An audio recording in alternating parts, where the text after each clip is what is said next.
Mentoring is not a new concept. It's not like this new age thing. It traces back to ancient times. It's important that you know that we are part of a tradition of understanding that the skill level we're currently at offers perspective and wisdom to those who are just beginning their journey, or that we share, through a prism of experiences so that people can hone skills and become richer, become wiser, gain wisdom from each other. The two terms we want to focus in on also about this program is the reason we have so many successful people that come out of Impact is not just because I'm teaching you how to mentor. I'm teaching you metacognition, which is a higher order skill in keeping with critical thinking that enables you to think about how you're learning and when you're learning it. So we're constantly going to be reflecting. We're constantly going to be asking you, okay, oh my God, I'm such a better leader now. You are? Tell me how you're a better leader. Oh, I don't know. I just feel that way. No, that's not a good enough answer. Can you think about the ways in which you've developed as a leader? Can you think about why you're more comfortable speaking out in class when you're so shy? Making those connections, making the dots and the I's, crossing the T's.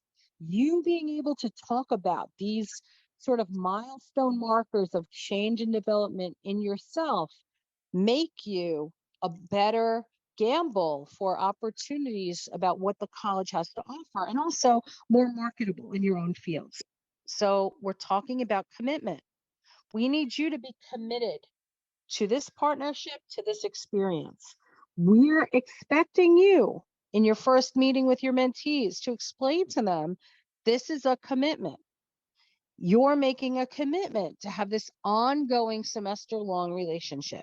That doesn't mean we want it to stress them out, but we want them to understand that you just hit me up when you have a question you can't answer yourself and thinking that's what this is. That's not what we're saying at all. I'm not here at your beck and call. We're going to connect weekly. We want to have this relationship and sort of help you and coach you. We want this to be a two-way street so that you're not just here when they need you, but you're invested in making them feel cared about, making them feel like they belong to something, mutually reaching out. It's not enough that they're always hitting you up and you're assuming that they're fine if they don't. Or that you're always the one that's reaching out to them and they never get back to you. That's also a sign that you don't have a good relationship. And we also want you to be open-minded. So we want you to be vulnerable. It's not okay for you to pretend you have everything together yourself. And that's the image you're going to project to your mentees. We want you to reflect the real you. We want you to have good boundaries about it. We want you to, not divulge your deepest, darkest secrets, but we want them to know that you're real, that you're honest, that you're open to change yourself. Where you may struggle, maybe it's really hard for you to admit that you can't, that you might need to ask for help or whatever it is. But when you share your vulnerability with someone else, it makes it more relatable, and it sort of normalizes requesting help when you need it, which is a key component of college success. All right. And if you guys don't know this, I don't understand what happened, but how does impact define?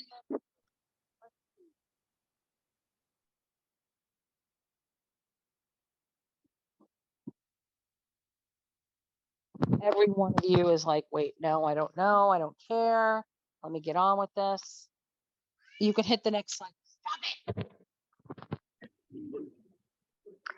it. A mentor is someone who, through their words and their actions, help someone achieve their potential. Okay. So all of you, that's what Fatuma and I are trying to do for you. You are required to meet one-on-one once a month with your supervising mentor, because we as a program are committed to giving you opportunities and giving you encouragement that's going to help you grow as a person, achieve your potential. And then we're expecting you are going to be that for your mentees. It's not enough if all you are is for your mentees and you're ditching out and sketching out and above it all. That's not what this is at all. Okay. So please understand that it is not optional for you to not meet with your super peer. You must meet with your super peer. You're going to have group meetings with your group. That's a different time than your one-on-one with your super peer. And all of these things are shared time. It's all documented and you get paid for it. These are, you can go back, right? So the 5 primary roles, right? Role modeling includes being a brand ambassador, meaning you are out there representing impact by the way you move on campus, the way you represent BMCC, whether you're an alumni or you're a student, represents being a role model. It also represents what it means to be an impact. And you're also a campus influencer. So we want you to be the people out there that are doing it first, that are being seen, that are present, because students generate student activity. So we want you to do it so that other people will do it. It's sort of like that mentality. Why would I go to a party until I see who else is going, right? Or you go there and you're the first one there. You're never going to be the first one there. You want to see who else is there first before you decide to go in. That's you now. You're a mentor. We need you in that role. Building community involves connecting people to the college, connecting people to each other, building relationships, making people feel validated, supported, part of something, right? That's all part of community building. An ally and an advocate is to think about how different people may not be able to stand up for themselves, or because of their situation or their lack of privilege, because of a demographic, they have limited opportunities. So you will lend them your voice. You will be the eyes. You will be the one who hears them. You will make sure their voices are heard, even if they're not the people speaking for themselves because they're too scared to, or unable to, or not confident enough to. And then obviously it all comes back to the campus resources. So part of that is knowing the campus resources, and part of it is making sure you know how to refer people. All right. So we're going to give you the 3 things we want to make sure that you know you're not. You're definitely not a tutor.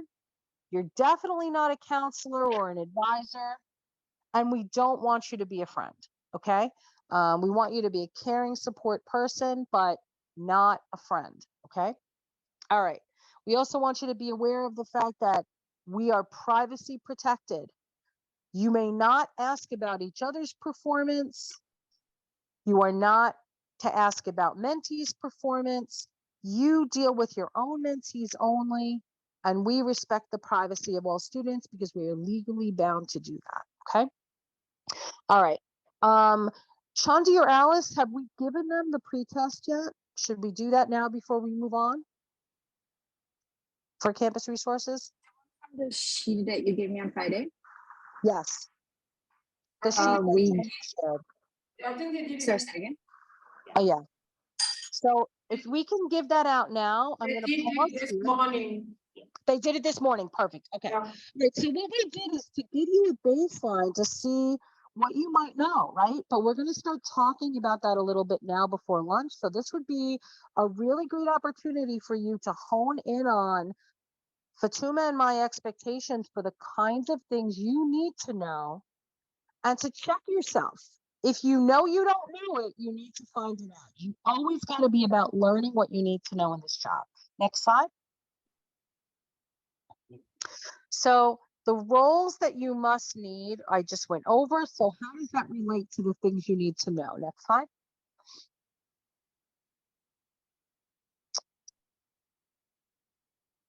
You took that seriously? I was just kidding. Okay. And we're going to talk about retention. So I think I'm going to go through this part first in the slideshow, and then I'll come back to what that is. You can go to the next slide. You do need to know that all of this ties back to retention. Okay, so when I talk about these 5 primary roles, these are the most effective and directly connected to the things that make students decide to stay at a particular college and continue to graduation, or fail out, or decide to leave a college. So you being you and doing your best in the roles I just described is your job. You shouldn't do some of those roles. You're expected to do all of those roles, although you may feel more comfortable in some than others. And some of you may be better at some than others, but that doesn't mean that you only do some, right? Um, Staff, faculty, all of us, especially in student affairs, we want to make sure that we're hitting those 5 roles so that the students we work with understand that we are there for them. All right. So here are some points to keep in mind about being a tool for the college in retention. Next slide.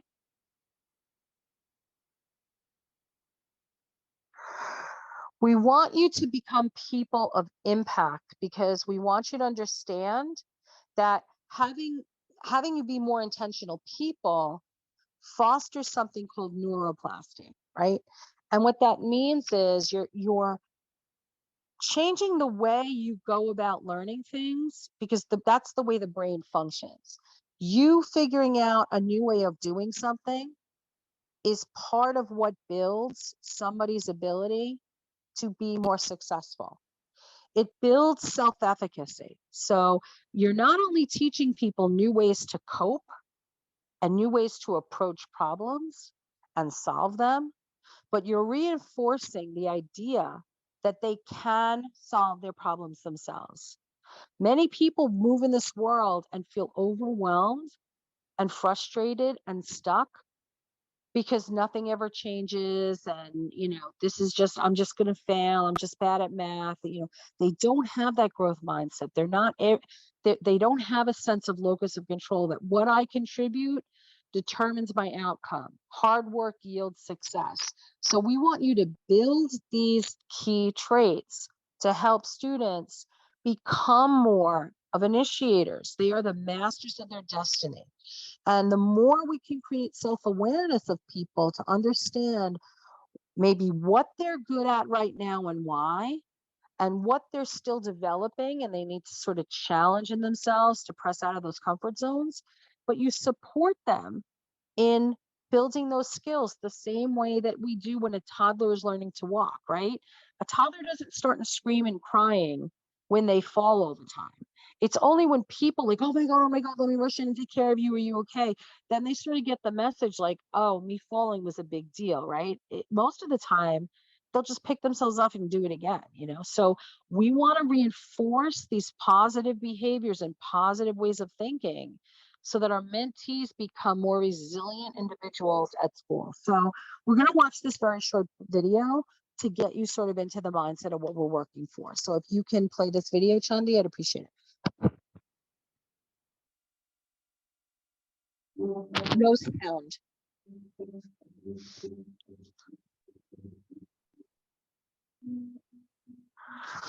All right, guys, there's a lot of music playing, but if we can't hear it in the chat, it's just more important that you see what the messaging is, I guess. So.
All right. How else do you impact retention as a mentor? Every single person has a human need to belong and feel like their presence matters, people notice when they're not there, that they're not invisible, especially for our incoming students or people that have never had a formal educational experience, or people even coming out of the pandemic where it's all about independent learning. People are hungry to connect with other people. So knowing that you matter and validating the sense that people matter, that they're seen, that they're heard, is really important for you to do as a mentor. It's important for me and Fatuma to do it, not be, necessarily hard asses the way that other departments may be about their employees. But doesn't mean we're going to let you walk all over us either. We're going to keep accountability because we want you to know that your actions and choices affect others and they matter. It's not just about you. You're bigger than, there is a bigger you. There's a bigger us than you. So the attention and the care that we give our mentees in the first days and weeks of their semester, especially, are critically important. And the fact that we're still recruiting during this time is really important because by week 3, most people have either decided they don't want help or they don't need help. And there's no turning back from that. So we want to make sure that we're moving you out in your circles of influence on campus to talk about this program and to encourage people to sign up to be mentors. Okay, next slide. The sense of belonging is also connected to mattering. So it's like, people want to feel at home, whatever home means. And I know we've spoken about that in the past couple of days where, our campus is open 16 hours a day. For some people, this is the only place that they have peace or they feel safe or they feel free to be themselves in a way or they feel it's a positive environment. So to know that they belong here, even when you stop in the halls and are more mindful of saying hello to people that you pass or smiling at people instead of just making everybody anonymous coming and going, is being a campus influencer. It lets people feel less uncomfortable or invisible. So we want you to be more mindful of being a friendly and approachable person whenever you're around campus. And even when you're online in your own individual subject classes, you being someone that is a good group leader, that is willing to speak, that encourages others to speak, is all part of this belonging. Everything is a microcosm or a macrocosm. Let class be a place everyone feels that they can belong instead of a place that you sit and sleep in the back or are just a phantom. Next slide. We also want you to be mindful that engagement in campus life is not just a bunch of BS. There is 50 to 60 years of data just coming up. Actually, it's more than that now because this really started in earnest in the 1960s.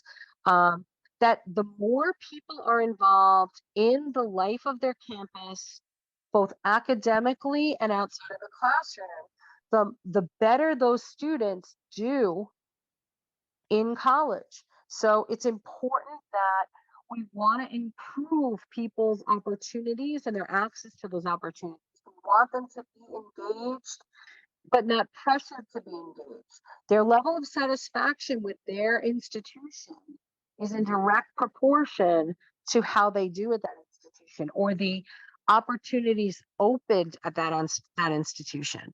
Even if it's something like because you're well known, you get invited into these internships or these cool opportunities come up. Well, I'm going to vouch for you if I know you.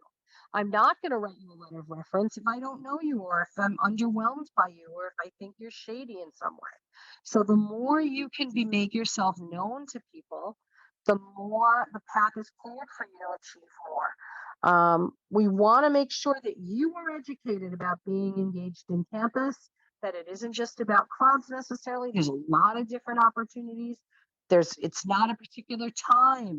It can be all times and even on weekends. So we want you to go beyond the basics and find out as much as you can about that. That's what that pre-test was about, to see what you know. Student involvement doesn't have to just be one thing. It can be doing research with a professor. It can be doing community service. It can be being in a cohort program. So, whatever is going to work for the student is fine. But the connection and the engagement is what is going to impact their success at college. Next slide.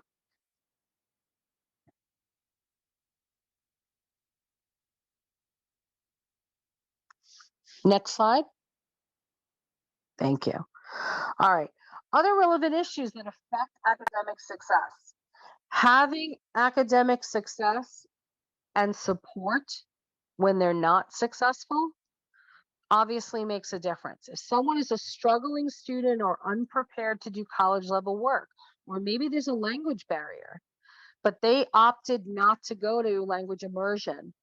And because of that, when you have people that are speaking American, which tends to be faster, and you happen to have a professor that all they do is lecture, that student really has no idea what's going on. And it gets very discouraging for them because they can't keep up and they don't know what notes to take. And their grade is dependent on understanding what's happening. But because their pride got in the way and they didn't want to sit through a non-credited class for language, they just screwed themselves now. All of these things are connected as much as someone who's just not good in math, deficient in math skill. So there's a lot of different variables at play at BMCC that have to do with academic success and connecting people to the support they need. Finances. I know I'm speaking your language here, right? Some people who don't want to drop out, they have to drop out. The choice is, transactional choices. I can't pay my bill right now. I can't clear my balance right now, so I can't continue. Or because I had to work 3 jobs, I wasn't able to go to all my ASAP things, and now I lost my ASAP scholarship, and now I can't afford to do, So all of these things are a deck of cards, and our students are very fragile about reaching a tipping point very quickly that makes them more prone to have to opt out. Also, connecting with faculty and support services makes a difference to the college. So you being knowledgeable about those or encouraging them that it's not scary to talk to a faculty or an advisor or anybody else is key to their success. All right. Next slide. All right. So I'm going to give you I want to get through the definitions. So we'll break for lunch at 1:30. We'll give you 45 minutes to an hour. Then we'll come back and finish up. Okay. Next slide. These are important things that we want you to know. You can hit that slide. This is going to be, I'm going to skip the activity because I know you want to end early. It's the day before school, but please know that we're going to have you reflect on these activities on Google Classroom. Google Classroom is for everyone, not just the new people. So we are going to give you an extra week to catch up, and we are going to start releasing all of the sort of related materials that folks need to reflect on. Because this program is tied to demonstrating metacognition and showing that we're building that in you, having all of you complete reflections is a requirement. and we won't be able to certify you until we're done with this stuff. So please know that regulating your time and getting this all done is going to be important. Okay. So we are going to ask you to think about your own experience at BMCC, how it's been, what you expected or not, what makes you feel at home at BMCC, or who's helped you matter. All of these things kind of let you step into the world of another and think about what happened for me and what do I need to make happen for my mentee. Okay, next slide. So I know this slide is kind of weird, but things that contribute to the decision for students to either keep pursuing their education or not. It can be academic unpreparedness, what I said, like they're not ready to do college level work, or their own educational experience is not matching up with the American experience. They can't navigate a student centered learning environment. They're much more about the professor telling them what they need to do, right? They may have a lack of academic confidence in themselves. They don't believe that college is right for them. They don't think they can be successful or get good grades. They may have academic boredom. Why am I in this class? This is stupid. What is this doing for me? Why do I have to do this? It's not exciting them. It's not igniting them. So they tune out. So for those of you sleeping in class, you're paying to be there. So it's not even about me judging you. And for all I know, you could be up all night because you're working 3 jobs and now you just even can't stay awake. Well, I'm not even talking about that part. I'm talking about you're giving the college money to be in that class. And that class is going to enable you to be ready for the next higher class you have to take after the current class. And you're sleeping through it, or you're in multiple Zooms at the same time and not paying attention, or you're at Columbia University and you're in training at the same time and you're not paying attention and you're supposed to be paying and in debt wherever, or NYU, you're dripping yourself. So we want to make sure that you're prioritizing and focusing where you need to. Sometimes students have mental health issues or self-care issues, depression, anxiety, etc., right? They may, if they're coming out of high school, have transitional adjustment issues, or they've been out in the world of work. They're older students and they're like, I'm going to go back. I got to go back. I want to get my degree. But they get there and they feel so sort of like, oh my God, everybody's younger than me, or oh my God, like, they're so frustrated by what all these youngins can do that they can't do. It's still a transitional issue for them, right? Uncertainty about educational or occupational goals. We see a lot of students that their parents or families expect them to do one thing and they're not interested in it, or they want to do one thing, but they're really not good at that one thing. But for some reason, they've latched on to that one thing. That's a factor. They may feel isolated, no friends, lonely. It's not a right fit for them. They're not feeling this school. They don't really like it. They don't get why they're in college at all. Yo, I could be a phone sex operator and make like $100 an hour, and blah blah. I could be a phone psychic, and why the hell am I gonna waste my time with this nonsense, right? Whatever it is.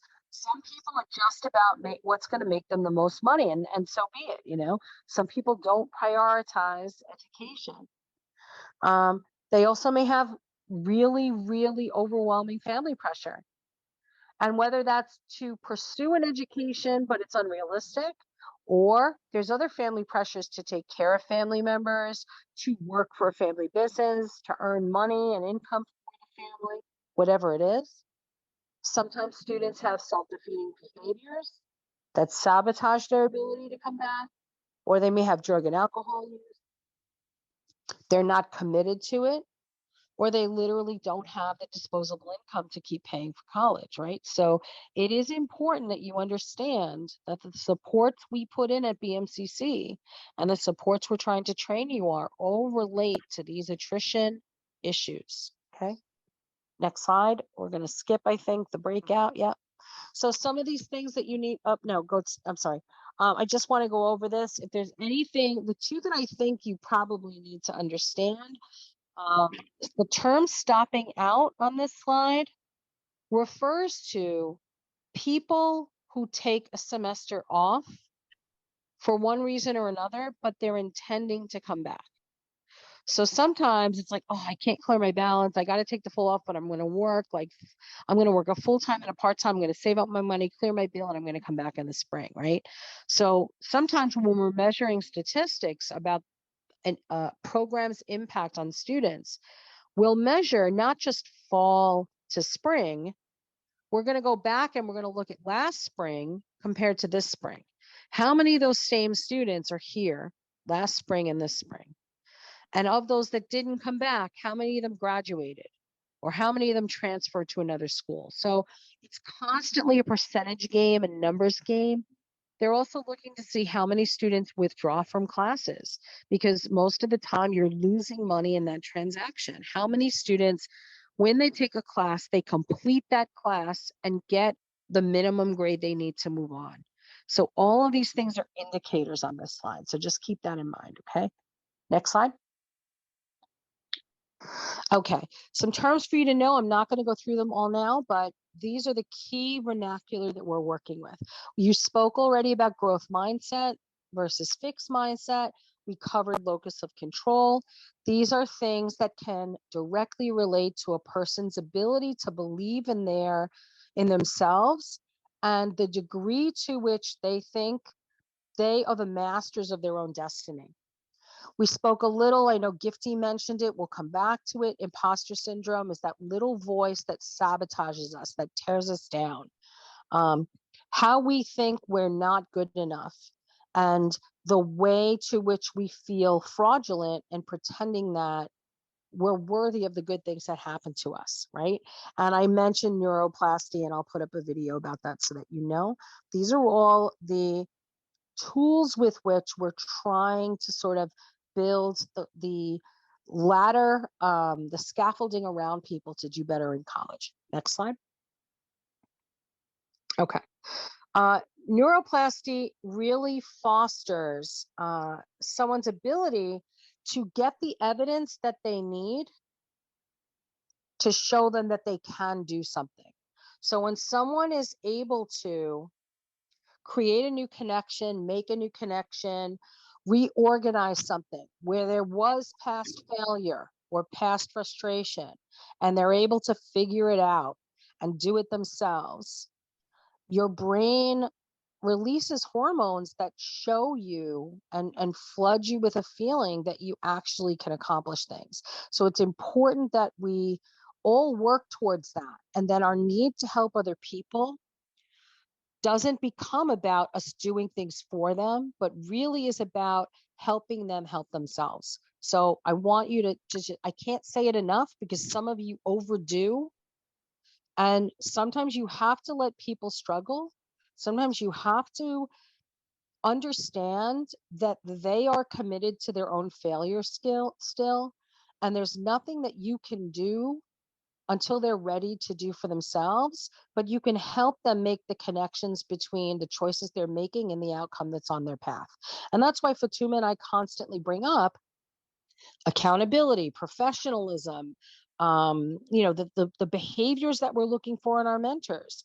When people sort of don't get promoted or don't get continued or whatever, we're only going to tolerate mediocrity for so long, or we're only going to allow your mentee not to get back to you for so long before we cut them for the program. If you're not willing to be a mentee, then we're not going to bother with you anymore. That's it, So we're not going to beat our head against the wall.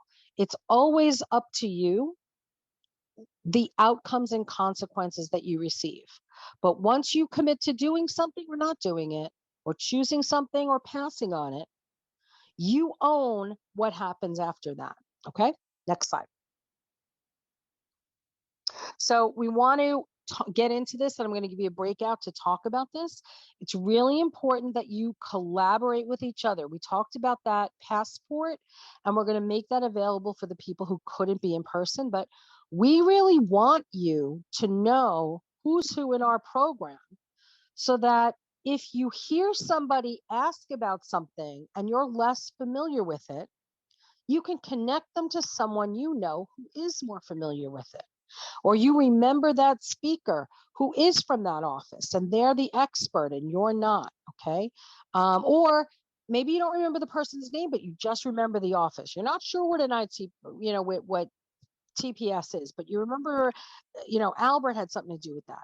So you making these little connections makes you a brand ambassador because we're trying to cut through levels of frustration at the college. And we're going to have you transition into building your own resource network so that you can be more helpful. Next slide.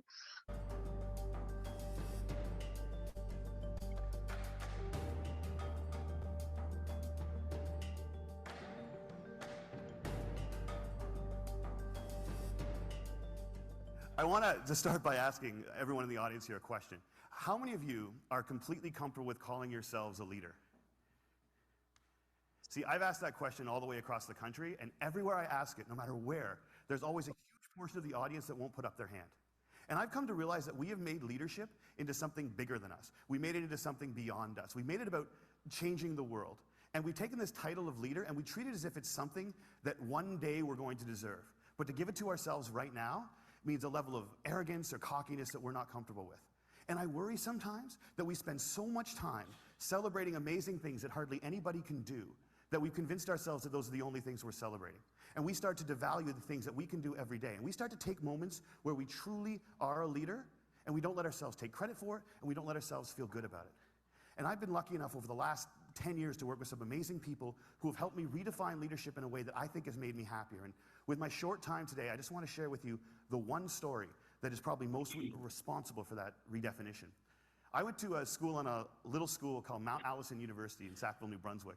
And on my last day there, a girl came up to me and she said, "I remember the first time that I met you." And then she told me a story that happened 4 years earlier. She said, "On my day before I started university, I was in the hotel room with my mom and my dad, and I was so scared and so convinced that I couldn't do this, that I wasn't ready for university, that I just burst into tears. And my mom and my dad were amazing. They were like, 'Look, we know you're scared, but let's just go tomorrow. Let's go to the first day. And if at any point you feel as if you can't do this, that's fine. Just tell us, we will take you home. We love you no matter what.'" And she says, so I went the next day and I was standing in line getting ready for registration, and I looked around and I just knew I couldn't do it. I knew I wasn't ready. I knew I had to quit. And she says, I made that decision, and as soon as I made it, there was this incredible feeling of peace that came over me. And I turned to my mom and my dad to tell them that we needed to go home. And just at that moment, you came out of the Student Union building wearing the stupidest hat I have ever seen in my life. It was awesome. And you had a big sign promoting Shinorama, which is Students Fighting Cystic Fibrosis, a charity I've worked with for years. And you had a bucket full of lollipops. And you were walking along and you were handing the lollipops out to people in line and talking about Shinorama. And all of a sudden, you got to me and you just stopped and you stared. It was creepy. This girl right here knows exactly what I'm talking about. And then you looked at the guy next to me and you smiled and you reached in your bucket, you pulled out a lollipop and you held it out to him. And you said, "You need to give a lollipop to the beautiful woman standing next to you." And she said, "I have never seen anyone get more embarrassed faster in my life." He turned beet red, and he wouldn't even look at me. He just kind of held the lollipop out like this. And I felt so bad for this dude that I took the lollipop. And as soon as I did, you got this incredibly severe look on your face, and you looked at my mom and my dad, and you said, "Look at that. Look at that. First day away from home, and already she's taking candy from a stranger." And she said everybody lost it. 20 feet in every direction, everyone started to howl. And I know this is cheesy, and I don't know why I'm telling you this, but in that moment when everyone was laughing, I knew that I shouldn't quit. I knew that I was where I was supposed to be, and I knew that I was home. And I haven't spoken to you once in the 4 years since that day, but I heard that you were leaving. And I had to come up and tell you that you've been an incredibly important person in my life, and I'm going to miss you. Good luck. And she walks away, and I'm flattened.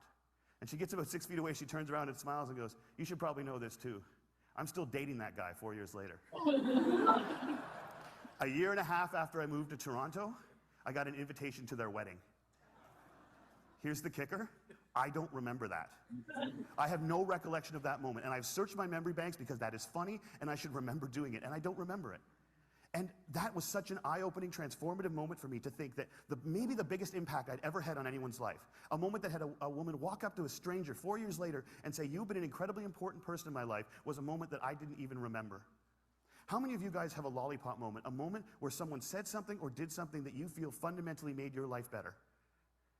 All right. How many of you have told that person they did it? See, why not? We celebrate birthdays where all you have to do is not die for 365 days. And yet we let people who have made our lives better walk around without knowing it. And every single one of you has been the catalyst for a lollipop moment. You have made someone's life better by something that you said or that you did. And if you think you haven't, think about all the hands that didn't go back up when I asked that question. You're just one of the people who hasn't been told. But it is so scary to think of ourselves as that powerful. It can be frightening to think that we can matter that much to other people. Because as long as we make leadership something bigger than us, as long as we keep leadership something beyond us, as long as we make it about changing the world, we give ourselves an excuse not to expect it every day from ourselves and from each other. Marianne Williamson said, our greatest fear is not that we are inadequate. Our greatest fear is that we are powerful beyond measure. It is our light and not our darkness that frightens us. And my call to action today is that we need to get over that. We need to get over our fear of how extraordinarily powerful we can be in each other's lives. We need to get over it so we can move beyond it. And our little brothers and our little sisters, and one day our kids, or our kids right now, can watch us start to value the impact we can have on each other's lives more than money and power and titles and influence. We need to redefine leadership as being about lollipop moments. How many of them we create, how many of them we acknowledge, how many of them we pay forward, and how many of them we say thank you for. Because we've made leadership about changing the world, and there is no world. There's only 6 billion understandings of it. And if you change one person's understanding of it, one person's understanding of what they're capable of, one person's understanding of how much people care about them, one person's understanding of how powerful an agent for change they can be in this world, you've changed the whole thing. And if we can understand leadership like that, I think if we can redefine leadership like that, I think we can change everything. And it's a simple idea, but I don't think it's a small one. And I want to thank you all so much for letting me share it with you today. Have a great day at TED. I'll see you later. When I talk about you being a resource person, you are not the expert, nor should you be giving specific advice relating to these departments. However, you are expected to be triage people, meaning like those EMTs that we talk about, the first on the scene. We expect you to have basic knowledge to do referrals and to direct people to these offices and make them less scary. This is directly part of your job. You should be familiar with financial aid. You should know what a FAFSA is. You should encourage people to check out helpful videos about how to fill it out themselves. Because legally, the college is not allowed to help somebody fill out their own FAFSA. The same way it would be infinitely easier if Fatuma could sit there and help you fill out that packet, or infinitely easier if HR would tell you how to fill out the tax forms because you've never done them before. Legally, we can't give advice to people about how they should fill out their own paperwork. But that doesn't mean people don't feel overwhelmed and lost by them. So financial aid, there's a lot more sources of financial aid open to people that would help sustain them or pay for different aspects of their education. But because we're so intimidated about financial aid, or it's so hard to navigate all these different, like this website, that website, and this thing and that thing and everything else, forget it. I don't want to get involved with it anymore. Do you know how many people qualify for federal work study that don't even claim the award and they just leave it on the table? $4,000 a year. Just push it away. Nah, never mind. I don't want to fill out this form, so never mind. That's $4,000 that's free and clear to you that you've qualified for. And people don't just choose not to follow up on it. So you knowing about not enough to give them advice, and remember that it's so important. Eligibility, can international students qualify for financial aid? Yes, they can. Not all of it, but yes, they can. Can undocumented students qualify for financial aid? Yes, they can. Not all of it, not the same kind. Everyone can qualify for something. Some aid is merit-based, meaning based on your academic performance or your contributions to the community, you are now eligible for this thing. Some of it is based on your family income and your household and other demographical information. So you want to be cautious but informed about financial aid, scholarships, procedures, eligibility, managing money. Who gives what? Where funding college expenses is available at the college. Please make sure you know that. You want to make sure that you're familiar with the academic support services at the college. This is all free. The Learning Resource Center, what are their hours? What's online? Is it group tutoring? Is it individual tutoring? Am I in a cohort program that has private tutoring? Is there extra help available for my teacher, from the department, from Phi Theta Kappa? Where do I find it? When is it open? What if I need a textbook? Can I borrow a computer? Can I get a copy? All of these things you kind of should know. The math lab is separate than LRC, which is separate from the reading lab and the writing lab and the language lab. We're not going to do a private session to go over this in detail with you, but you got to be curious, and you should know where you need to find what you need to know. Counseling and support services. Knowing that there is crisis counseling available from the college, but it's not open 24/7, but they have 24/7 resources available for everyone.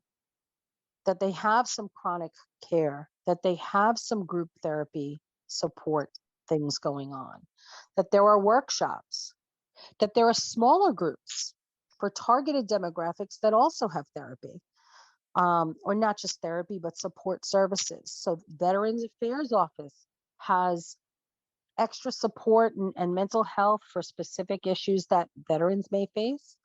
The Early Childhood Center has things for student parents.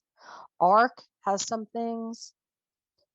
The Dean's office has some things, Dean Hutmaker and VP Craig, Vice President's office. So all of these things, Safe Zone, you should be aware of. I have to correct that. It's a screenshot on this, but where it says single stop, that's ARC now, just so that you know. Advising and registration. You should know the academic calendar. You should be reminding your students, oh, because we have 2 Mondays off this month, this Thursday is actually following a Monday schedule.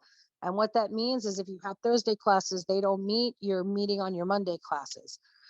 Simple things like that. This is the last day to withdraw from a class. This is what that means. If you had an incomplete, you have until this date to make it up, or it becomes an F, or, all different aspects of that. How do I navigate DegreeWorks? What does it mean if I drop a class versus withdrawing from a class? What does it mean if my schedule says waiting list? What does that mean? All of those little things about part-time, full-time status and how that affects your financial aid, all of that jazz. Transferring information. There's all kinds of transferring deadlines. There's open houses. There's fairs where you can find out more about, going to this school or that school and what's waiting for you there. Career planning and exploration is another unit that we expect you to be informed about. Obviously, we can always do some basic work with our mentees about their resume, but a lot of it actually comes down to writing a letter. And if you don't have a good story to tell, when you're filling out your application, you have to write a personal statement or a personal essay. Your foot won't even be in the door because you're not really getting to the heart of the matter to elevate your application above thousands of others. So getting some writing help on doing this, how to pick your story to share and all that jazz is part of what career development does. We're also just looking for jobs, looking for internships, the internship office, but they partner with Career a lot too. So knowing all these different things, paying attention to the big events they have, the free services they provide, knowing about campus activities and events. For people that are really feeling isolated and don't have a strong network at home or don't have a strong network of friends, where are they going to meet other people if they're not talking to people in class? I mean, even though you meet people in class, do you really? Most people don't even talk in class. So it's important to give people the opportunity to build relationships with other people. And you don't want to be their lifesaver. You don't want to be the only friend they have because I'm paying you to be their friend. That's really weird, you can care about them, but you want to help them make other friends, and you want to build their friendship making skills, and you want to let them know you're like more or less a cheerleader for them in a lot of ways. Okay, know what's going on the calendar. Tell them about clubs, tell them about events. And lastly, campus technology.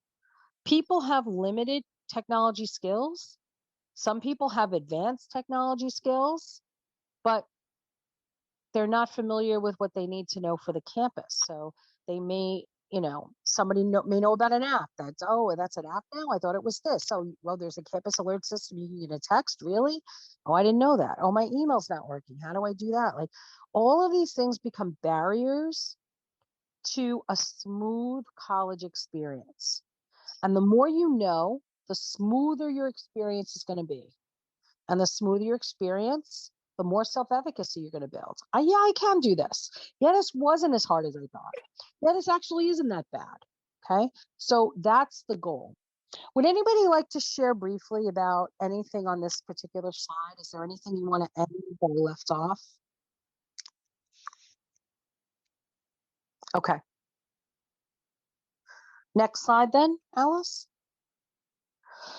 This is also an important slide. You can hit it again, right? You have to know how and when to make a referral. Anytime you talk about one of these campus resources, even in mentioning it to your mentee, technically that is making a referral. They don't have to follow up on it for you to consider that a referral that you've made. You still made the referral. And in our unit, we are tracking how many referrals you made. So I need you to make sure that you know for every mentee that you have, you should be making at least one referral to something campus related a month at a minimum. That's me being kind to you. Really, you should be able to tell me about something every week. If you're not doing your job and you're not informed enough. Whether it's, hey, did you hear about this thing happening? Or, oh, you know what? We could check out blah, blah, blah. Every little thing you recommend to them is a referral. But obviously, the gatekeeper ones are the really essential services that will make or break somebody's future planning or opportunities or access, equity issues. So we want to make sure that you are comfortable knowing the staff of these people. And you're going to notice that, we were not able to have financial aid here, and we never are, because they're slammed right now helping people process their own financial aid who are trying to start the spring semester. But it is an important service that they run, and we want to be, moderately informed about what we need to know. The counseling center will be coming on February 3rd. The LRC, we hope, will be coming, or will be doing a presentation. We do have their video from the fall that we can post up in the meantime for you about basic services, and we can let you know that. But you'll notice we've had almost every other one. The ones that we haven't had are the ones that are in this moment busy serving students right now. So they're too busy to come to talk to us. But it's important that you always refer. Never, ever act as an academic advisor, ever. Because you're a mentor, they will listen to you, and you are not qualified to give them the most perfect advice for their situation. You shouldn't be telling someone to drop a class because you don't have access to the whole story behind what's going on. Your decision to say, oh, just drop that, or you could take it so-and-so, I took it and they're really easy. You suddenly may have made them non-compliant as an F1 student. You know what I mean? So you always want to refer them back to their academic advisor or their cohort advisor, whatever it is. Also keep in mind that the groups below are the special populations that we're talking about. So that was one of the questions we asked about. What are some special populations to be aware of? These are groups of people that have targeted services available at the college just for that demographic. So, knowing that if someone mentions an IEP, or if they talk about, having a learning disability or using some of these other buzzwords that relate to having issues of accessibility, you want to make sure that you reminded that person, hey, you could always, we have an Office of Accessibility. It'd be really good for you to check in with them, even if you decide not to use them. At least get on the radar there so that they can be a support for you. The law changes in America after someone's 18. So someone may assume that it's just going to be like high school and everything gets transferred automatically, and it doesn't. And we hate seeing students that do really badly because they chose not to avail themselves of the services they were entitled to, because the student has to be the one that asks for it. And usually they won't until after they failed. It's like, oh, you know what, but I get more time on tests. Well, you know what? You should have registered with the accessibilities office, and you also should have informed the professor or had the office inform the professor. Now that you didn't have enough time and you failed the test and now you failed the class, there's nothing we can do. That's it. So you want to teach people to be proactive. Same thing with undocumented students. People are less likely to come out and be like, hey, guess what? I'm undocumented. Woo! People who are used to not drawing attention to themselves for safety reasons or to, be vague about their status of citizenship are usually because they've learned to be marginalized, and they've learned that to survive in this culture, that they shouldn't be candid about what's going on. But there are services, confidential services, that the college can provide for people, including immigration clinics and everything else. So we want to make sure we're listening and knowing what's going on so that we can refer people to the most helpful office. Okay. All right. Next slide. So please keep that in mind when we get to logs. We will be talking about what is a referral, but Chandi and Alice and I, and even Fatuma is less involved with this part, but I am positive that more referrals were made than you guys actually wrote about in your logs, and you're just not realizing that what you're doing is making a referral. So anytime you even conversationally let people know about something available to them at the college that they may want to make note of or check out, that's a referral. All right. So we want you to tell us about all the ones that you're telling them about, because then it's showing the power of them being more informed. When people say, I didn't know about this, you know what? We know you do. Or we don't understand why you did it. So when people are like, I didn't understand that I was supposed to put in all my hours in Clockify. Nobody told me about this thing. Really? Because we have a recording where Fatuma went over it for an hour and a half. And it was also in the orientation session we had. And it was also put in writing in an email. And it was also this, and it was also that. Oh, I don't check my email. Oh, I wasn't there that day. Oh, I didn't watch that video. Well, now it's on you. Too bad, so sad. You know what I mean? That it's not on us for not telling you. It's on you for being deaf to it. So, and this is all the victim mentality that we're trying to move people away from. Like, pay attention, and then you won't screw yourself over. That's the name of the game.